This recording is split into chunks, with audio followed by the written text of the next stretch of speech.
약물 부작용으로 인한 환청이나 뭐 환각, 그리고 피해망상, 하고 싶은데 못하니까 답답하고 우울하고. 마약 중독을 진료하는 의사로서 가장 강조하고 싶은 것은 이것이 뇌의 만성 질병이라는 것입니다. 저는 무조건 끊을 수 있다라고 꼭 말씀드리고 싶어요. 처음 1년 동안은 치료와 재발의 반복이었는데 이런 저도 700일을 버텨냈으니까. 안녕하세요. 저는 마약 중독에서 회복하고 있는 25살 이동재라고 합니다. 2020년 8월 달에 이제 그 당시에 같이 일을 하고 있던 선배의 권유로 마약을 시작하게 됐습니다. 처음에는 대마초로 시작을 해서 점차 더 강한 자극을 주는 다른 여러 약물로 총 투약한 기간은 2년 정도 되고, 마약을 시작할 때는 그 한 번의 선택이 제 삶에 어떤 부정적인 영향을 가져다 줄지에 대해 경각심도 없었습니다.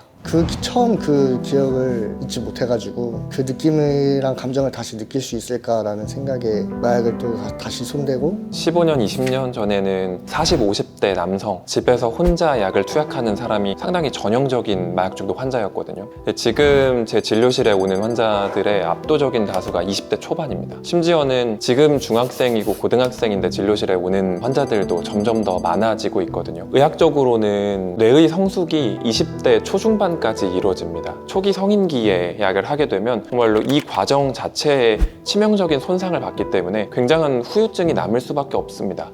처음에는 제가 나 이거 중독됐구나 라는 걸 못 느꼈는데 그 쾌락을 한번 맛보니까 다른 것들은 별로 재미가 없었고 머릿속에 온통 마약 생각뿐이었으니까 약물 부작용으로 인한 환청이나 뭐 환각, 그리고 피해망상, 하고 싶은데 못하니까 답답하고 우울하고 불안하고 짜증나고 그랬었죠.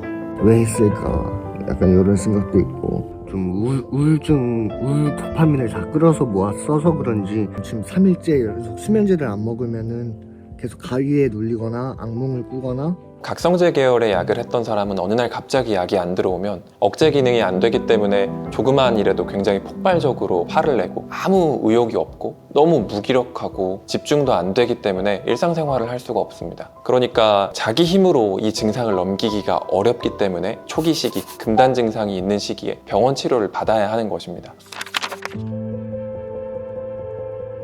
처음 1년 동안은 병원 입원했다가 퇴원하면은 재발하고 치료와 재발의 반복이었는데, 제가 처음 정신병원에 입원했을 때 한 달 동안 마약을 안 한 적이 처음이니까 나가면 마약 끊을 수 있겠다라고 생각을 했는데, 퇴원하고 나서 그때 당시 함께 마약을 사용했던 친구를 만나니까 다시 마약을 사용하게 됐습니다.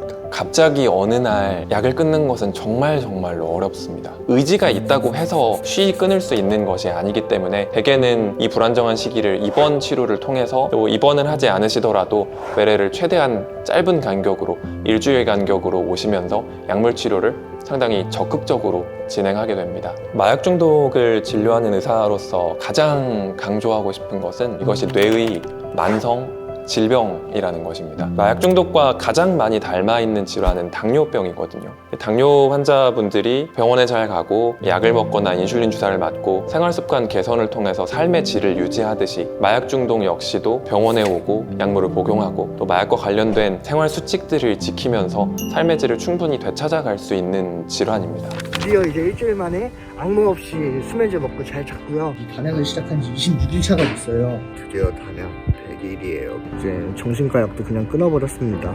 오늘은 단약 470일인데 오늘은 이 영상을 찍기 전까지 약 생각이 한 번도 안 났던 것 같아요. 저는 지금 단약을 한 지 700일 정도 됐는데 처음 입원했을 때는 입원비랑 다 해서 240만 원이 나왔어요. 지금은 2년 동안 한 달에 한 번씩 외래를 다니고 있는데 작년부터인가 마약 치료비 지원을 받게 되어가지고 비용에 대한 부담을 좀 내려놓고 치료에 좀 더 집중할 수 있어서 단약에 도움이 되었습니다. 네, 2주 만에 뵙죠? 네. 내가 지금 끊었다, 자신 있다, 나는 잘 가고 있다 할 때가 제일 걸려 넘어지기 좋은 때다. 마약 중독은 어느 날 환자를 보낸다고 해서 뚝딱 하고 치료를 해낼 수 있는 질환이 아니라 여기에 맞는 인프라가 갖춰져 있어야 합니다. 가장 중요하게는 정신과 전문의뿐 아니라 간호사와 사회복지사, 임상심리사, 작업치료사와 같은 정신건강 전문 요원, 그리고 무엇보다도 마약 중독으로부터 회복한 회복자 상담가의 존재가 필수적인데요. 장기적인 안목으로 양질의 인력을 양성하는 것이 가장 시급한 문제가 아닌가 하고 생각합니다. 마약을 했을 때는 마약이 주는 자극밖에 모르다 보니까 주변 것들이 안 보였어요. 제가 이 치료 공동체에 입소를 해가지고 사람들과 시간을 점차 보내면서 풍경의 아름다움이나 인간관계 속에서 느낄 수 있는 감사함이나 일상의 행복들을 좀 경험하게 되면서 마약이 주는 쾌락이랑 자극보다 이게 훨씬 더 소중하고 행복한 일이구나. 저희 부모님이 제일 좋아하십니다. 저 끝까지 마약 끊을 수 있을 거라고 믿어주셨어요, 저희 부모님. 사람들이 병원 안 가고 제 경우에도 병원 안 갔고 마약 회복 지원가로서 저와 같은 상황에 있는 분들에게 도움이 되는 목소리를 내고 싶다는 생각이 들었어요. 그래서 사이버대학교 사회복지학과 지금 다니고 있고 마약 회복 지원가 양성 과정도 지원해서 열심히 교육받고 있습니다. 옛날에는 아무것도 하는 게 없었는데 지금은 제가 운동도 하고 있고 그리고 식당에서 아르바이트도 하고 있고 지금처럼 공부든 일이든 주어진 걸 열심히 하다 보면 또 더 나은 삶을 살 수 있지 않을까 생각하면서 하루하루 열심히 생활하고 있습니다. 제 말투, 행동, 주변 환경, 그 삶을 대하는 관점이나 태도 등이 이렇게 바뀔 수 있구나. 처음으로 뭔가 열정적으로 공부해보니까 제 삶에 대입도 해보고 재미도 느끼고 저에게는 새로운 즐거움인 것 같아요. 마약 중독으로부터 회복할 수 있느냐라고 물어보신다면 회복할 수 있습니다. 그렇지만 마치 당뇨라는 질환이 치료가 되는 것이 아니라 평생 관리를 하면서 사는 질환이듯이 마약 중독 역시도 그렇습니다. 한 번의 투약으로도 신경세포와 뇌회로에 영구적인 변화가 가해지게 되기 때문에 평생토록 관리해야 하는 질환의 영역으로 넘어가게 됩니다.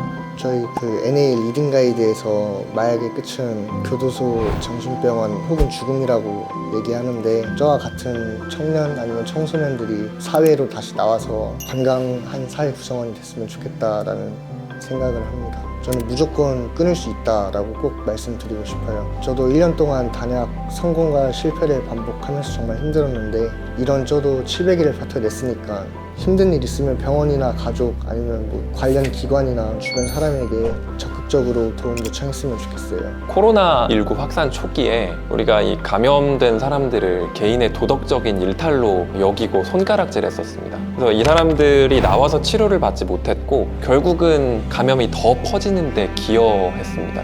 우리의 마약 중독에 대한 인식이 현재 2단계에 있는 것이 아닌가 하고 저는 생각합니다. 제가 마약 중독을 합법화하자거나 아니면 긍정하자는 말씀을 드리는 것이 아닙니다. 마약 사용은 분명히 불법적인 행위이고 여기에 대한 합당한 법적인 제재가 뒤따라야 하는 것이 맞습니다. 제재만으로 이 문제를 해결할 수가 없다는 것을 우리는 직시해야 합니다.